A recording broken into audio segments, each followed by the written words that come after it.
Listen to that. The rain is relentless tonight, isn't it? It's the kind of gray, damp weather that makes you want to stay inside and question every life choice you've ever made.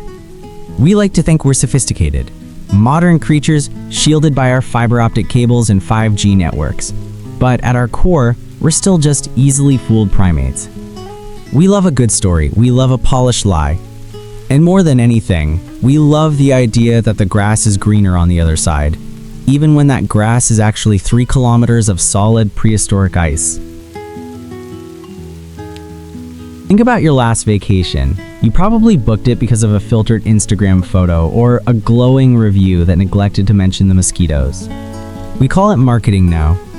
1,000 years ago, they just called it survival.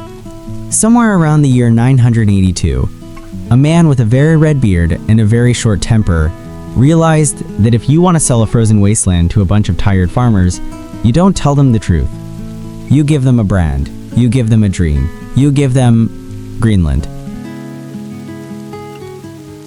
There is a cosmic irony in the names of these 2 North Atlantic islands that has frustrated geography students for centuries. Iceland is, for the most part, a lush volcanic gem with rolling green hills and hot springs. Greenland is a massive, hostile ice sheet that would kill you in 20 minutes if you forgot your coat. It's the world's oldest expectation versus reality meme.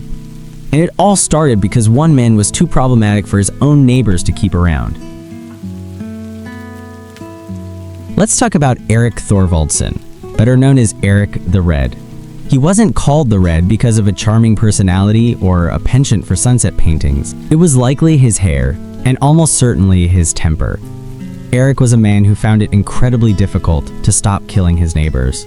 First, his father was exiled from Norway for some killings, which is a very Viking way of saying he had a bit of a murder problem. Then Erik himself got kicked out of Iceland for, you guessed it, more killings.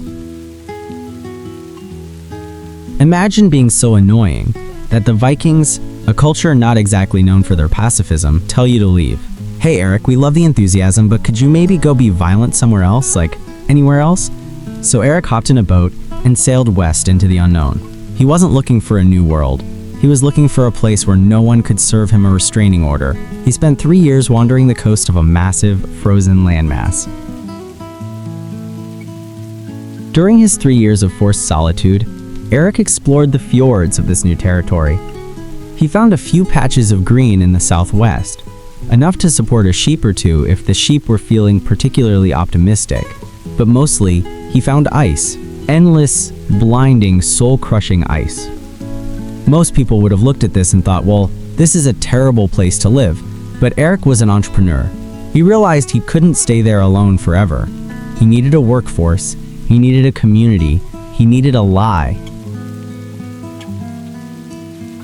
When his exile ended and he returned to Iceland, Erik didn't tell people he'd found a giant iceberg in the middle of the ocean. He didn't mention the frostbite or the fact that trees were a luxury.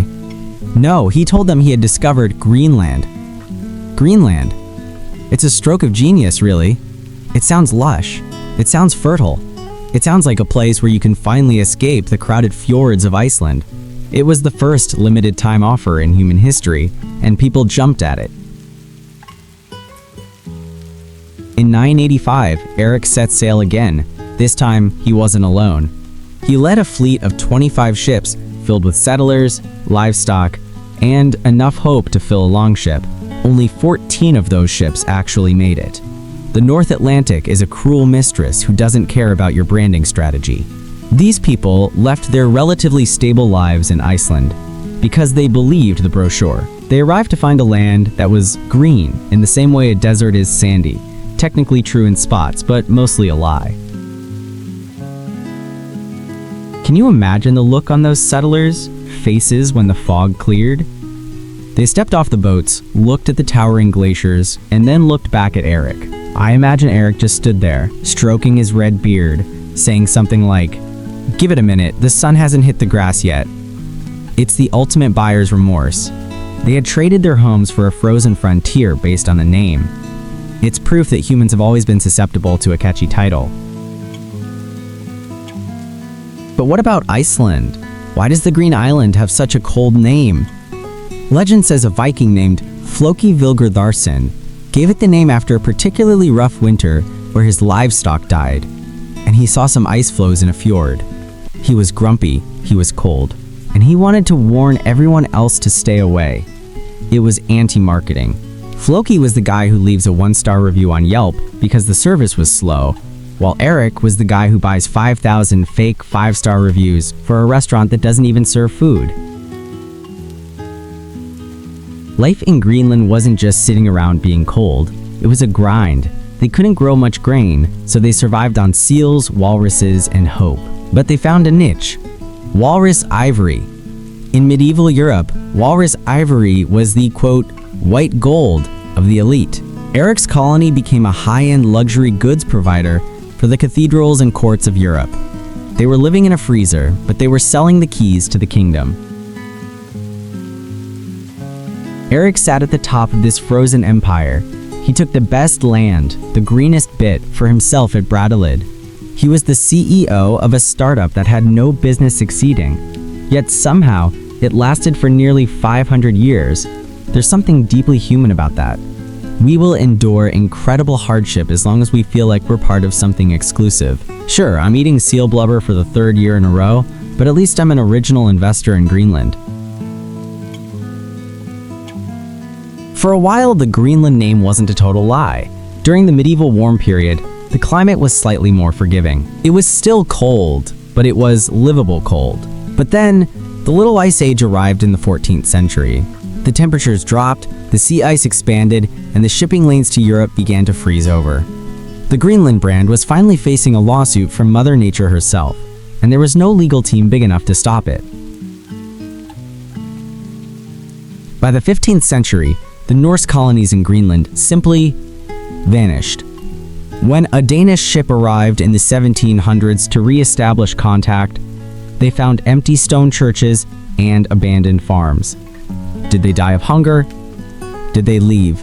Or did they finally realize the Greenland name was a scam and just walk until they found somewhere with a tree? We don't fully know. The ice swallowed the evidence of the world's longest-running marketing campaign. We haven't changed much since Erik's time. Today, we call it real estate development. We see developers take a swamp, drain it, and call it the Heights or Lily Pad Estates. We rename neighborhoods to make them sound more industrial chic to drive up the rent. We are still the same people who followed a red-headed murderer into a blizzard because he promised us a lawn. We are suckers for a well-placed adjective. Language is a tool, but in the hands of someone like Erik, it's a weapon. By choosing the word green, he bypassed people's logic and went straight for their desires. He knew that giant rock covered in permafrost wouldn't sell. Greenland suggested growth, life, and a fresh start. It's a reminder that whoever controls the narrative controls where the ships sail, even if they sail straight into a glacier. Is it a lie if it works? Erik's colony lasted for centuries. Generations of people were born, fell in love, and died in Greenland. They built a society there. If Erik hadn't lied, that history wouldn't exist. Sometimes, a lie is just a bridge to a reality that hasn't happened yet. Or maybe I'm just being cynical. Maybe he was just a con artist who got lucky that people were desperate enough to believe him. Every time you look at a globe, you're looking at Erik the Red's legacy. We still call it Greenland. We still call the Green Island Iceland. The scam is permanent. It's etched into our maps and our textbooks. It's a 1,000-year-old joke that isn't even funny anymore, yet we keep repeating it. It's a testament to the fact that once a brand is established, even the truth can't always change it. We spend our lives chasing Greenlands. We look for the perfect job, the perfect partner, the perfect city, the places that promise us everything in the brochure. And when we get there and realize it's mostly just ice and hard work, we have a choice. We can sail back to our Icelands and complain, or we can start building a life in the cold. The Vikings stayed. They built churches. They hunted walruses. They made the lie their truth. The rain is slowing down now, almost as if it's bored of my voice. Perhaps we should all take a lesson from Erik. Not the murder part. Let's skip that. But the realization that the world is whatever you have the nerve to call it. Just be careful what you're buying into. The grass isn't always greener. Sometimes it's just a very clever paint job. Anyway, I've talked enough. Go check your own backyard. Is it actually green, or did someone just tell you it was? Sleep well, and watch out for the ice.